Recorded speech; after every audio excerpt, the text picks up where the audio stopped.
رمضان ہر دن نہیں آنے والا ہے اور ہر مہینے نہیں آتا ہے، سال میں ایک مرتبہ رمضان اللہ کا مہمان ہے۔ اس کے آنے سے پہلے اس کی آنے کی تیاریاں بھی کر لو، اپنے جسم کو ابھی سے اتنی عادت ڈالو، بلکہ جسم کو نہ صحیح لیکن دماغ کو اتنا بنا لو کہ مجھے یہ کرنا ہی ہے۔ میں آپ کو اس لیے بھی ایکٹیو کر رہا ہوں کہ اپنے آپ کو اتنا پابند کر لو کہ رمضان آنے والا ہے اور اس میں عبادتیں زیادہ ہوں گی۔ کیوں؟ 20 رکعت کھڑے ہونے میں تمہارے جسم میں سستی اور کاہلی نہیں آنی چاہیے۔ ہاں، ایک دن تراویح میں جوش میں آیا اور دوسرے دن افطاری کر کے صلی علی سیدنا محمد معدن الجود والکرم وآلہ واصحابہ الکرام وابنہ الکریم وبارک وسلم صلاۃ دائمۃ سرمدا ابدا۔ اللہ عز و جل قرآن پاک میں ارشاد فرماتا ہے، لوگوں کے حساب کا وقت قریب آ گیا لیکن لوگ غفلت میں ہیں۔ یہ 17ویں پارے کی شروع کی آیت ہے۔ اللہ تعالیٰ یوں فرماتا، اقترب للناس حسابہم، لوگوں کے حساب کا وقت قریب آ چکا، وہم فی غفلت معرضون، اور وہ اترائے ہوئے غفلت میں پڑے ہوئے ہیں، منہ پھیرے ہوئے ہیں۔ لوگوں کو اس بات کا اندازہ ہی نہیں کہ حساب کا دن کتنا سخت ہونے والا ہے۔ میرے عزیزو، جب نبی پاک صلی اللہ تعالیٰ علیہ وسلم نے یہ ارشاد فرمایا کہ میں اور قیامت ایسے ہیں جیسے 2 انگلیاں قریب ہیں، 1400 سال پہلے رسول پاک صلی اللہ علیہ وسلم نے یہ فرمایا تھا کہ قیامت اتنی قریب ہے جتنا 2 انگلیاں قریب ہیں۔ اور اب کے زمانے میں تو قیامت کے سلسلے میں جو حضور پاک صلی اللہ تعالیٰ علیہ وسلم نے نشانیاں بتائی تھی وہ تقریباً پوری ہو گئیں، بڑی نشانیوں کو چھوڑ کر۔ اور یہ بھی حدیث پاک میں ہے کہ اگلا زمانہ اتنی تیز گزرے گا کہ تمہیں اس کا اندازہ ہی نہیں ہوگا۔ زمانوں پر زمانے آتے چلے جائیں گے۔ یہ جو آخری وقت کی نشانیاں ہیں،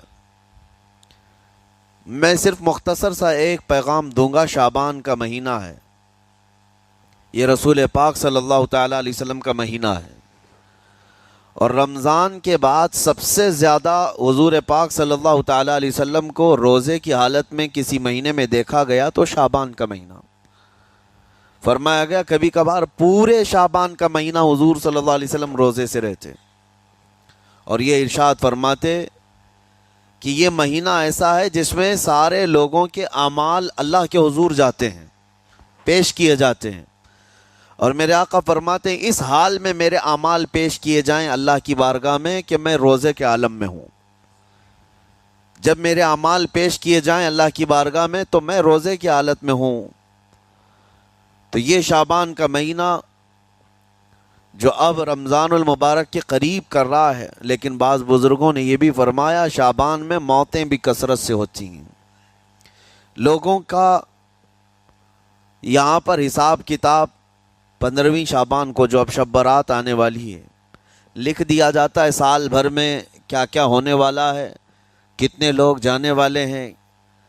کئی لوگوں کی کتابیں بند کر دی جاتی ہیں۔ حدیث پاک میں یہ بھی ہے کہ فیصلہ اللہ تعالیٰ فرشتوں کے حوالے فرما رہا ہوگا، حالانکہ جب ہم ماں کے پیٹ میں تھے تبھی لکھ دیا گیا ہے کہ کتنی عمر ہے، لیکن فرشتوں کو جو ٹرانسفر کیا جاتا ہے سال میں ایک مرتبہ، اگلے سال ان کا کیا کیا ہونا ہے۔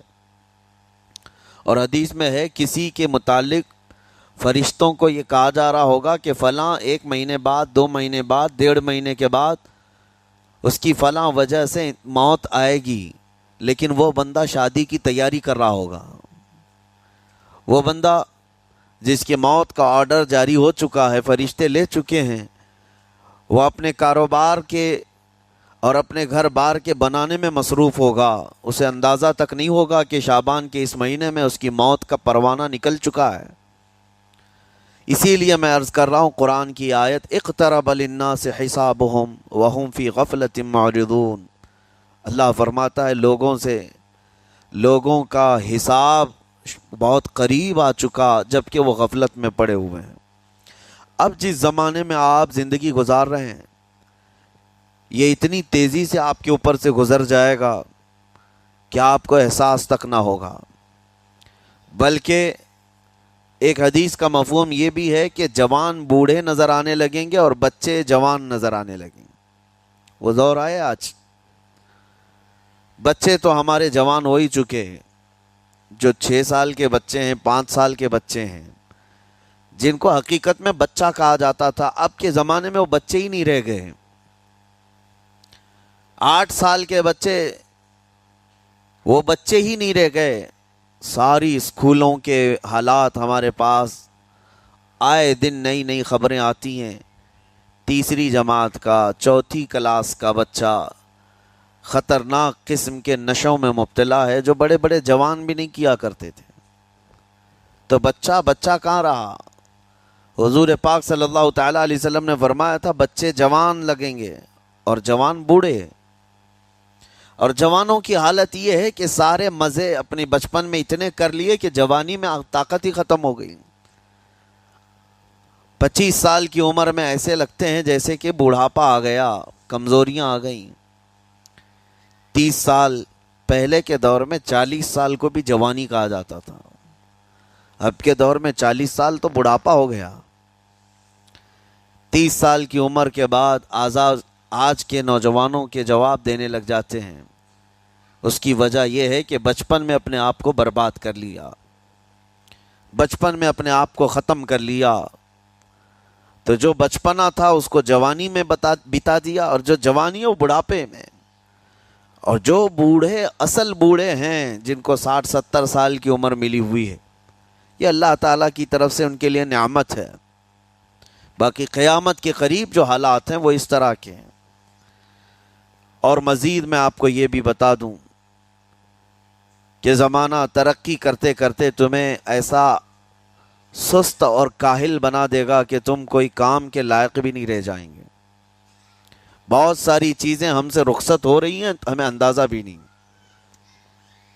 ابھی کل ہی میں ذکر کر رہا تھا، ابھی 10 سال پہلے، 20 سال پہلے جو چیزیں ہمارے آنکھوں کے سامنے موجود تھی وہ اب غائب ہو چکی ہیں۔ خالی وقت اسے ملے تو نشہ بھی یاد آ جائے، خالی وقت اسے ملے تو عورتوں کی طرف میلان بھی بڑھ جاتا ہے، خالی وقت اسے ملے تو اس کو دولت لٹانے اور عیاشی کرنے کی فکر بھی سوار ہونے لگتی ہے۔ اپنے آپ کو وہ کسی چیز میں مصروف کر لے، اور سب سے بہترین مصروفیت کیا ہے؟ اللہ اور اس کے رسول کا ذکر پاک ہے۔ یہ سب سے بہترین مصروفیت ہے کہ تم نے اپنے آپ کو اس میں مصروف کر رکھا تو اللہ تعالیٰ دنیا کی تمام مصروفیتوں سے تمہیں آزاد کر دے گا، برائیوں سے آزاد کر دے گا۔ قرآن میں رب تعالیٰ فرماتا ہے وَقَالُوا حَسْبُنَا اللَّهُ وَنِعْمَ الْوَكِيلُ، جنہوں نے یہ کہا ہمارا رب ہمارے لیے کافی ہے، ہمارا اللہ ہمارے لیے کافی ہے، اور کیا ہی بہترین مددگار ہے، کیا ہی بہترین وکیل ہے جس نے یہ کہا۔ اللہ فرماتا ہے اس کے فوراً بعد آیت آئی ہے فَانْقَلَبُوا بِنِعْمَةٍ مِّنَ اللَّهِ وَفَضْلٍ لَمْ يَمْسَسْهُمْ سُوءٌ، اللہ ان لوگوں کو اپنی خاص نعمتوں میں لے جائے گا، ایسی جگہ جہاں کوئی برائی انہیں چھو بھی نہ سکے گی۔ جنہوں نے اللہ کی بارگاہ میں یہ کہا حسبنا اللہ ونعم الوکیل، آگے بھی ہے دوسری آیت ہے نعم المولا ونعم النصیر، جس نے یہ کہا اللہ فرماتا ہے ان بندوں کو اللہ اپنی خاص نعمتوں میں لے جائے گا اور فضل میں لے جائے گا، ایسی جگہ لم یمسسہم سوء، جہاں انہیں کوئی برائی چھو بھی نہ سکے گی، کوئی برائی نہ آ سکے گی۔ اسی لیے کثرت سے اپنے آپ کو مصروف رکھو۔ یہ جو محافل ہماری ہو رہی ہیں اللہ کرے کہ ہمیشہ قائم رہیں۔ ہم ہفتے میں 1 مرتبہ ذکر کی مجلس میں آتے ہیں اپنے دل کو اللہ تعالیٰ کی یاد سے معمور کرنے کے لیے۔ ویسے کھانا تو دن میں 3 مرتبہ اور کوئی تو 5 مرتبہ کھاتے ہیں۔ اپنے جسم کا بھرپور خیال رکھا جاتا ہے، ہماری روح کے خیال کے لیے ان مجلسوں میں آنا ضروری ہے۔ یہ مجلسوں کی پابندیاں، اور اگر آپ اس کو ہی یہ سمجھ کر نہ چلیں کہ ہم نے 1 بار ہفتے میں ذکر کر لیا تو اب کافی ہے۔ ہماری گاڑی بھی جو ہے پیٹرول بار بار مانگتی ہے، اس کو جس طرح سے چلاتے ہیں اس طرح سے اس کی خواہش بھی ہے۔ روزانہ گاڑی کو اگر کہیں کھڑی کر رکھیں تو زیادہ پیٹرول نہیں لگے گا، لیکن چلتی رہے تو بار بار پیٹرول کی ضرورت ہے۔ ہم میں سے ابھی کوئی ایسا نہیں ہے جو بستر پر پڑا ہوا ہے، ہر کوئی چل رہا ہے، پھر رہا ہے، دنیا میں مصروف ہے۔ تم اپنے کھانے پانے بھی کر رہے ہو، لوگوں سے ملاقات بھی کر رہے ہو، اس کا مطلب ہے تمہاری گاڑی چل رہی ہے اور اس کو پیٹرول بار بار چاہیے، اور یہی جو ایندھن ہے، یہ پیٹرول ہے، اس کا کام یہ اللہ تعالیٰ کا ذکر کرتا ہے، تمہارے جسم کو بیلنس رکھنے کے لیے، تمہاری فکروں کو بیلنس رکھنے کے لیے، تمہارے دماغ کو صحیح سلامت ایک نہج پر رکھنے کے لیے یہ ذکر کی محافل قوت دیتی ہیں۔ اگر اس ہفتے میں آپ نے ذکر کیا نہیں ہوا تو آپ اپنے ہی گھر پر سونے سے قبل بستر پر بیٹھ کر کیوں اللہ کا ذکر نہیں کر لیتے؟ 5 منٹ 10 منٹ اس مولا کو پکار کر کے سونے میں کیا حرج ہے؟ لوگ موبائل دیکھتے، گانے سنتے، فلمیں دیکھتے ہوئے سو جاتے ہیں، لیکن اللہ رب العزت کو یاد کر کے سونے والا، میرے عزیزو، قرآن میں مولا فرماتا ہے فَاذْكُرُونِي اذکرکم، اس کا وعدہ ہے تم مجھے یاد کرو میں تمہیں یاد کروں گا۔ اور اس کی تفسیر میں اللہ تعالیٰ کے اس قول میں، اس فرمان کی تفسیر میں بزرگوں نے فرمایا اللہ کیسے یاد کرتا ہے بندے کو؟ اللہ بندے کو کیسے یاد کرتا ہے؟ جب تم اس کی یاد میں مصروف رہے، اپنے آپ کو بزی کر رکھا، اللہ تمہیں کیسی جگہ یاد کرتا ہے؟ فرماتے ہیں مفسرین کہ بندہ تو لوگوں میں اللہ کو یاد کیا، اور اللہ بندے کو فرشتوں میں یاد کرتا ہے۔ فرشتوں کے درمیان تمہارا ذکر ہونے لگتا ہے کہ فلاں کا بیٹا فلاں آج میرا ذکر کر رہا تھا، آج محفل ذکر سے جتنے نکلیں گے اللہ کریم ہمارا ذکر فرشتوں میں ضرور فرمائے گا، فرشتوں میں ضرور ذکر ہوگا کہ فلاں بندہ آج ذکر میں مشغول تھا۔ اور پھر یہ بھی فرمایا بزرگوں نے، مفسرین نے، کہ اللہ تعالیٰ وہاں یاد کرتا ہے جہاں فرشتے ہوں، فرشتوں کی محفل میں تمہارا ذکر۔ اور اس کے علاوہ یہ بھی فرمایا گیا کہ تم دنیا میں زندگی میں اسے یاد کرتے تھے، اور وہ تمہیں مرنے کے بعد قبر میں یاد کرے گا۔ جب دنیا تمہیں چھوڑ دیتی ہے تب اللہ تعالیٰ تمہیں یاد فرماتا ہے۔ فَاذْكُرُونِي أَذْكُرْكُمْ کا مطلب یہ ہے وہ تمہیں یاد فرمائے گا، لیکن اس کے لیے کثرت سے تم اللہ کو یاد کرو، اللہ کو یاد کرو۔ تو بہرحال میرے عزیزو، قیامت کی نشانیاں جو ہم نے آج مختصر آپ کے سامنے رکھی، وہ بہت تیزی سے تمہارے سروں پر آ رہی ہیں، اور تمہارے ہاتھوں سے بہت سارے کام اب چھن جائیں گے۔ ابھی آپ ترقیات میں خوشی سے بات کرتے ہوئے بیٹھتے ہیں نا، ڈسکس کرتے رہتے ہیں کہ سنا ہے ایسی کار آ رہی ہے کہ وہ اب بغیر ڈرائیور کے چلے گی، روبوٹ سے چلے گی۔ اس کو تو ہم خوشیوں میں ڈسکس کرتے ہیں کہ اچھا ایسا ہونے والا ہے۔ پہلے ایسا تھا کہ موبائل آپ بٹن کے دباتے تھے، کسی نے اگر خبر کر دیا کہ نہیں بعد میں صرف ٹچ کرنے سے آتا ہے تو آپ کہتے اچھا ایسا بھی آنے والا ہے۔ لیکن آپ کوئی کہے تو آپ کو کوئی تعجب نہیں، ٹچ اسکرین، کوئی تعجب کی بات نہیں، بنا ڈرائیور کے گاڑیاں آ جائیں گی۔ اس طرح ہوتے ہوتے نظام زندگی اس قدر بدل جائے گا، اس قدر بدل جائے گا۔ آج میری یہ بات نوٹ کر کے رکھ لیں، زندگی باقی رہی تو 10 سال بعد انشاءاللہ ہم ملاقات کریں گے، اگر اللہ نے زندگی باقی رکھی، اور اس کے بعد پھر ہماری یہ باتیں میچ کر کے دیکھیں کہ کیا کیا ہوا ہے اور کیا کیا دنیا بدل چکی۔ اسی لیے میں کوئی بھوشمانی نہیں کر رہا ہوں، اور نہ ہی کوئی جوتش بابا ہوں طوطا لے کر جو بیٹھتا ہے، یا تمہارے ہاتھوں کی لکیریں دیکھ کر کے کوئی فیوچر بولنے والا نہیں۔ مصطفیٰ کریم صلی اللہ تعالیٰ علیہ وسلم کی احادیث سے جو قیامت کے قریب ہونے والے، رونما ہونے والے واقعات ہیں، میں ترجمانی کر رہا ہوں حضور کی حدیثوں کی، اس لیے کہ ہمیں پتہ ہے دنیا کے سارے سائنسدان جھوٹ بول سکتے ہیں، مدینے والے کی بات جھوٹ نہیں۔ میرے آقا صلی اللہ تعالیٰ علیہ وسلم کا فرمان جھوٹا نہیں ہو سکتا۔ اس لیے اگلا دور جو آ رہا ہے وہ بڑا سخت ترین ہے۔ اب آپ دیکھیں، محنت سے عاجز، ہر چیز سے محنت سے تمہیں نکال لینا ہے۔ میں نے تو لکھنے پڑھنے کی ایک مثال دی کہ تمہارے ہاتھوں سے قلم چلا جائے گا، تمہارے پاس سے کتابیں جو پرنٹ ہوتی تھی یہ بھی چلی جائیں گی، بس تم موبائل میں آڈیو کتابیں سنتے رہو، اور دور تو ایسا ہوگا کہ کچھ لکھنا بھی ہے وہ بھی ابھی آ ہی چکا ہے، وائس کمانڈ جو ہوتا ہے اس کو بولو وہ لکھ کر کے دے دے گا، تم اس میں موبائل میں جو بولو گے وہ ٹائپ بھی ہو جائے گا۔ تو جب آپ کے بولنے سے سب لکھ بھی جاتا ہے تو قلم اٹھانے کی ضرورت کیا ہے؟ قلم چھوٹ گیا تمہارے ہاتھ سے، یہ سب چیزیں چھوٹ جائیں گی آگے۔ اب دور کے متعلق پیشین گوئیاں بعض سائنسدانوں نے یہ بھی کی ہیں کہ بچے پیدا کرنے کے لیے شادی ہونا بھی ضروری نہیں، یہ دنیا کا پلان ہے، یہ میں فطرت خداوندی کو نہیں بتا رہا، اللہ کے قانون کے خلاف ہے، لیکن دنیا یہ بھی چاہتی ہے کہ شادی کی بھی ضرورت نہیں، بچے ہم لیب میں پیدا کریں گے، لیبارٹری کے اندر ماں کی جیسے رحم دانی ہوتی ہے، بچہ دانی، آرٹیفیشیل اس کو تیار کر کے اس کے اندر کسی مرد کے نطفے کو رکھ کر اس کو وہیں پروان دیا جائے گا، نہ کسی یہ شادی کی ضرورت ہے، نہ کوئی عقد، نہ کوئی ایگریمنٹ، کچھ نہیں، جس کو بچہ چاہیے وہ لیب سے خرید لے، ہر طرح کی چیزوں سے تمہیں عاری کر دیا جائے۔ ابھی تو بہت سارے لوگ سوال بھی کرتے ہیں ہم سے ٹیسٹ ٹیوب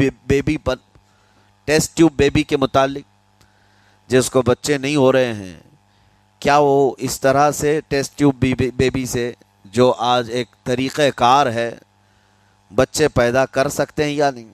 اس کے کئی طریقے ہیں سائنس میں کہ اسی مرد کا نطفہ اسی کی عورت میں رکھ کر کے اس کو پروان دیا جائے، اور بعض دوسرے طریقے کہ کسی دوسرے کا لا کر اس کی عورت میں رکھ دیا جائے، یہ تو سراسر حرام ہے، زنا ہے۔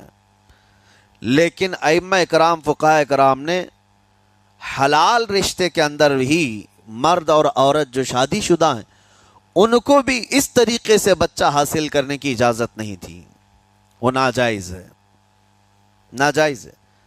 بچے دینا یہ اللہ کی شان ہے۔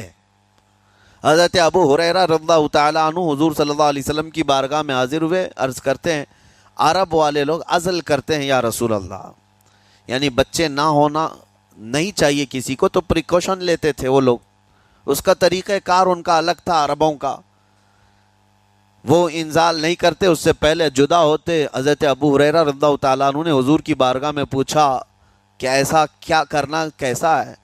نبی پاک صلی اللہ تعالیٰ علیہ وسلم نے ارشاد فرمایا اگر رب تبارک و تعالیٰ چاہے تو بھی بچے عطا کرے گا، کوئی عزل کر لے الگ ہو جائے، اگر مولا کو دینا ہو تو اس حال میں بھی اللہ تعالیٰ بچے عطا کرے گا، جو مولا بغیر باپ کے عیسیٰ پیدا فرماتا ہو۔ تو بہرحال میں بات الگ نہ چلی جائے اس لیے عرض کر رہا ہوں کہ اگلے دور میں سارے کام کاج تمہارے ہاتھوں سے نکل جائیں گے، عاری کر دیا جائے گا اور تمہیں سست اور کاہل بنا دیا جائے گا، اور جب بندے کے پاس کوئی کام ہی باقی نہ رہے تو اس کا دماغ شیطانی بن جائے گا، اور شیطان اس کو ہانکتا رہے گا صبح سے شام تک، شام سے صبح تک۔ اور میں آپ کو بتا دوں دنیا یہ چاہتی ہے کہ رات کو دن بنا دے، یعنی کوئی رات کا تصور ہی نہ رہے، نہ اندھیرا ہے نہ ہی کوئی اس طرح کی تاریکی، بلکہ پورا ٹوٹل 24 آورز ایسا ہی اجالا دکھنا چاہیے، تمہاری نیندیں ختم ہو، کسی کے لیے بھی اندھیرا ہو گیا چلو سوئیں، یہ اللہ کے جتنے نظام ہیں اس سے یہ دنیا چھیڑ چھاڑ کرنے کی کوشش کر رہی ہے۔ یہ جو خفیہ طاقتیں ہیں دنیا کو جو چلا رہی ہیں، وہ فری میسن ہوں اور سیکریٹ تنظیمیں جو آج دنیا میں کام کر رہی ہیں، وہ قانون خداوندی سے چھیڑ چھاڑ کرنا ان کی فطرت عادت ہے۔ ہر چیز جو اللہ تعالیٰ کی بنائی ہوئی، پہاڑوں کو اپنی جگہ سے ہٹا دینا۔ عرب میں آج پتہ ہے آپ کو، سعودی میں سب سے زیادہ پہاڑ کاٹے جا رہے ہیں، پہاڑ اتنے کاٹتے ہیں وہ لوگ، پورے کے پورے پہاڑوں کو انہوں نے زمین سے الگ کر دیا، اور وہاں پہاڑ کا وجود ہی نہیں۔ مکہ میں جا کر آپ دیکھ لیں، مدینے میں جا کر دیکھ لیں، 4 سال 5 سال کنٹینیو کئی مشینیں لگا کر کے پورے پہاڑ کو صاف کر دیا، پتھر کے پہاڑ۔ اصل میں یہ نظام قدرت ہے، پہاڑ یوں ہی نہیں بنائے اللہ نے زمین پر۔ والجبال اوتادا، یہ میخ بنا کر کے اس میں گاڑ دیے گئے تاکہ زمین ہلنے نہ پائے، زمین پانی پر ہے، اور جب پہاڑوں سے چھیڑ چھاڑ کیا جائے گا زمینوں میں زلزلے آئیں گے، ادھر سے ادھر زمین ہل جائے گی۔ اور تو اور انہوں نے اپنی ٹیکنالوجی کو بڑھاتے بڑھاتے قانون خداوندی میں چھیڑ چھاڑ کے لیے کیا نہیں کیا، انہوں نے جعلی اور آرٹیفیشل ارتھ کویک لانے کی کوششیں کی، مصنوعی زلزلے، مصنوعی بارش ہوتی نہیں، لیکن پورے کلاؤڈ کو جمع کر کے، بادلوں کو جمع کر کے ایک جگہ، اور پھر اس کو کیمیکل کے ذریعے سے پانی برسا دیا جائے۔ لوگوں کو لگتا ہے کہ ابر چھا گیا اور پانی آنے لگ گیا، یعنی بارش بھی مصنوعی برسائی جائے، ہوائیں بھی مصنوعی چلائی جائیں، پہاڑ بھی کاٹ دیے جائیں، جعلی زلزلے لائے جائیں۔ سونامی کو بھی لانے کی ترکیبیں ان لوگوں نے سوچی کہ زیر زمین جو لاوا ہوتا ہے اس کے اندر دھماکہ کر دیا جائے تاکہ پانی کی موجیں بے قابو ہو کر بہت زیادہ لہریں اٹھ جائیں اور دنیا میں تباہی مچائیں۔ بیماریاں اللہ کی طرف سے آتی ہیں، لیکن بیماریاں یہ لیب میں بنانے کی کوشش کرتے ہیں کہ وائرس بنائے جائیں اور لوگوں کے درمیان چھوڑ دیے جائیں، جس کو آج دنیا کی بڑی طاقتیں بایو ویپن کا کہتی ہیں، یعنی ہتھیار صرف گولہ بارود بندوق اور میزائل ہی نہیں ہیں، ہتھیار یہ وائرس بھی ہیں، کیمیکل بھی ہے، دوائیوں کی شکل میں۔ یہ برسوں سے یہ تنظیمیں اس بات پر کام کر رہی ہیں، حتیٰ کہ یہ نظام قدرت کو، نظام خداوندی کو پورے اکثر بدلنے کے لیے انہوں نے مردوں کو عورت بنانا، عورتوں کو مرد بنانے کی بھی مہم چھیڑ رکھی ہے۔ ٹرانسجینڈر، ان سب کو خاص قانونی حق دیا جائے گا، اور مرضی سے آدمی اپنے جینڈر کو، اپنی جنس کو چینج کروا لے۔ یہ قانون خداوندی میں چھیڑ چھاڑ ہے نہیں، اور انسان کو جس کام کے لیے پیدا کیا گیا تھا اس کام سے اس کو عاری کر دیا جائے، کاہل بنا دیا جائے۔ اسی لیے دیکھیں، وہ رحمان مولا چاہے تو تمہیں گھر میں بٹھا کر خوب رزق دے، وہ غفار ہے جو چونٹیوں کو اپنے سوراخ میں رزق دیتا ہے، مچھلیوں کو پانی کے اندر رزق دیتا ہے، وہ اشرف المخلوقات کو کیوں نہیں کھلائے گا؟ لیکن اس کا حکم یہ ہے، اذا قضیت الصلاۃ فانتشروا فی الارض، جب نماز پڑھ لو تو زمین میں پھیل جاؤ اور اللہ کا رزق ڈھونڈو۔ یہ نہیں کہ گھر میں بیٹھ کر کے تم پکارتے رہو رزق آ جا، رزق آ جا، رزق آ جا، یہ نہیں ہے۔ تمہیں کیوں؟ تم کاہل اور سست نہ بنو، تمہیں فرمائے گا ہاتھ پیر چلاؤ۔ نبی پاک صلی اللہ تعالی علیہ وسلم نے ارشاد فرمایا، دنیا کا سب سے بہترین رزق وہ ہے جو اپنے ہاتھوں کی کمائی، محنت سے۔ اور حضور فرماتے ہیں اللہ کے نبی داؤد علیہ السلام لوہے کا کام کرتے اور خود اپنے ہاتھوں سے لوہے کو تپا کر کے نقش بناتے، اور لوہے کی زرہ جو جنگوں میں پہنی جاتی یہ بنا کر کے بیچتے تھے، اور اس کی آمدنی سے حضرت داؤد علیہ السلام اپنا گھر چلاتے تھے۔ حضرت ادریس علیہ السلام کپڑے سلتے تھے، درزی کا کام کرتے اور اپنا گھر چلاتے۔ حضرت ابراہیم علیہ السلام گھر بنانے کا کام کرتے رہے۔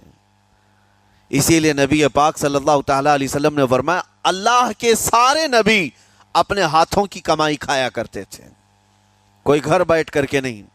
جو لوگوں کو آج یہ شوق ہے کہ بس کسی کو جائیداد میں کچھ پراپرٹی ملی تو کرائے پر چڑھا دو اور کرایہ کھاتے رہو، کیوں محنت کرنا ہے؟ کوئی کام کیوں کرنا ہے؟ میں یہ نہیں کہتا کہ کرایہ مت کھاؤ کرایہ، لیکن اپنے جسم کو ایسا کاہل اور سست بناؤ گے تو یہ شیطان کی آماجگاہ بن جائے گا دماغ، اور اتنے گناہ کرنے لگ جاؤ گے کہ تمہارے کنٹرول میں نہیں رہے گا۔ تم اس کو جتنا خالی اور سست چھوڑو گے، یا آلریڈی جو سائنسدانوں نے چوہوں پر ایکسپیریمنٹ کر کے جو دیکھا، اکثر ایسا ہوتا ہے کہ چوہوں پر جو تجربہ کیا جاتا ہے انسان کے فطرت سے بہت زیادہ میل کھاتا ہے چوہوں کی طبیعت. اسی لیے آپریشن تھیٹر میں بھی سکھانے کے لیے چوہے اور مینڈک کا استعمال ہوتا ہے. دوائیاں بھی جو سب سے پہلے بنتی ہیں وہ چوہوں کو کھلا کر دیکھی جاتی ہیں. انسان کی طبیعت زیادہ اس سے میل کھاتی ہے. تو جو چوہوں کو ساری سہولیات دے دی گئی تھی تو وہ آپس میں شہوت میں مبتلا ہو گئے اور ایک دوسرے کا قتل کرنے لگے. یہی حال انسانوں کا بھی ہوگا. جب ان کو ساری سہولیات ایک جگہ مل جائیں گی تو یہ ایک دوسرے کا قتل شروع کر دیں گے. یہ کثرت سے گناہ کرنے لگیں گے اور ایک دوسرے کا قتل کریں گے. اسی لیے آپ کو میں جو بات کہہ رہا تھا وہ ادھوری رہ گئی. وہ رب تبارک و تعالی چاہے تو گھر بیٹھا کر تمہیں کھلائے, لیکن آپ مجھے یہ بتاؤ, یہ جو مسجد میں بلاتا ہے تمہیں رب تعالی 5 وقت, فجر میں, ظہر میں, عصر میں, مغرب میں, عشاء میں, اور ہر ایک میں تمہیں اپنی پیشانی زمین پر رکھنی ہے. ہاں, ایک مخصوص طریقہ ہے. کیوں؟ اللہ کریم کیا تمہارے ان اعمال کا محتاج ہے؟ محتاج ہے رب تعالی کہ تم جتنے سجدے کرو گے اس کا پاور بڑھے گا, اس کی طاقت بڑھے گی, تمہاری عبادتوں سے اس کے خزانے بڑھیں گے؟ کچھ نہیں ہونا ہے. وہ بے نیاز ہے. اللہ الصمد, وہ بے نیاز ہے.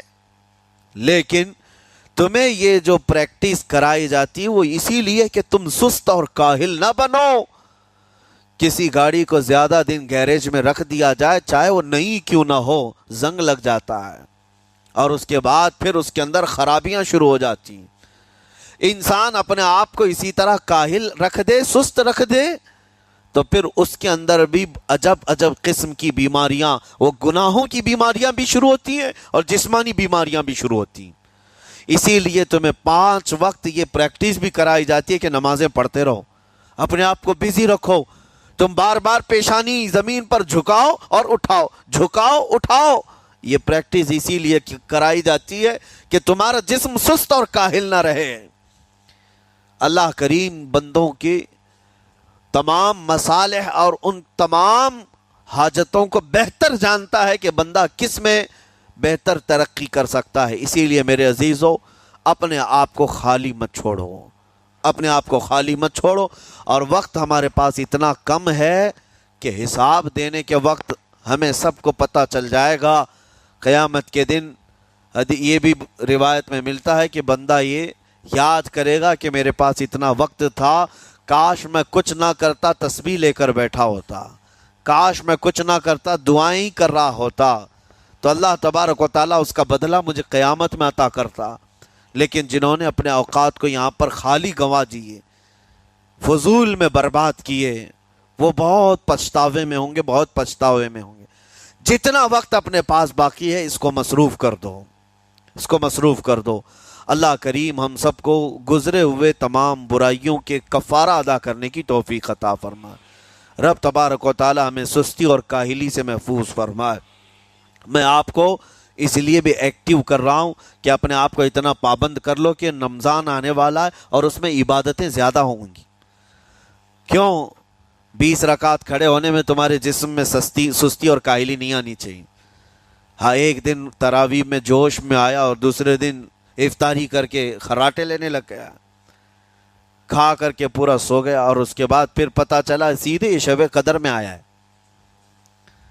تو رمضان المبارک کو بھی جن لوگوں نے ایسا برباد کیا وہ پچھتاتے رہ جائیں گے. اور کچھ نہیں, رمضان ہر دن نہیں آنے والا ہے اور ہر مہینے نہیں آتا ہے, سال میں ایک مرتبہ رمضان اللہ کا مہمان ہے. اس کے آنے سے پہلے اس کی آنے کی تیاریاں بھی کر لو. اپنے جسم کو ابھی سے اتنی عادت ڈالو, بلکہ جسم کو نہ صحیح لیکن دماغ کو اتنا بنا لو کہ مجھے یہ کرنا ہی ہے.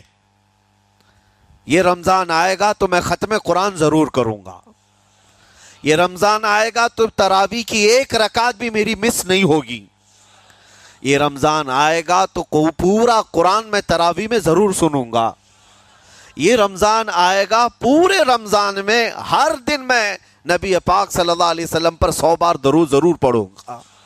یہ عہد ہوتے ہیں, یہ رمضان کی تیاریوں کے طریقے ہوتے ہیں.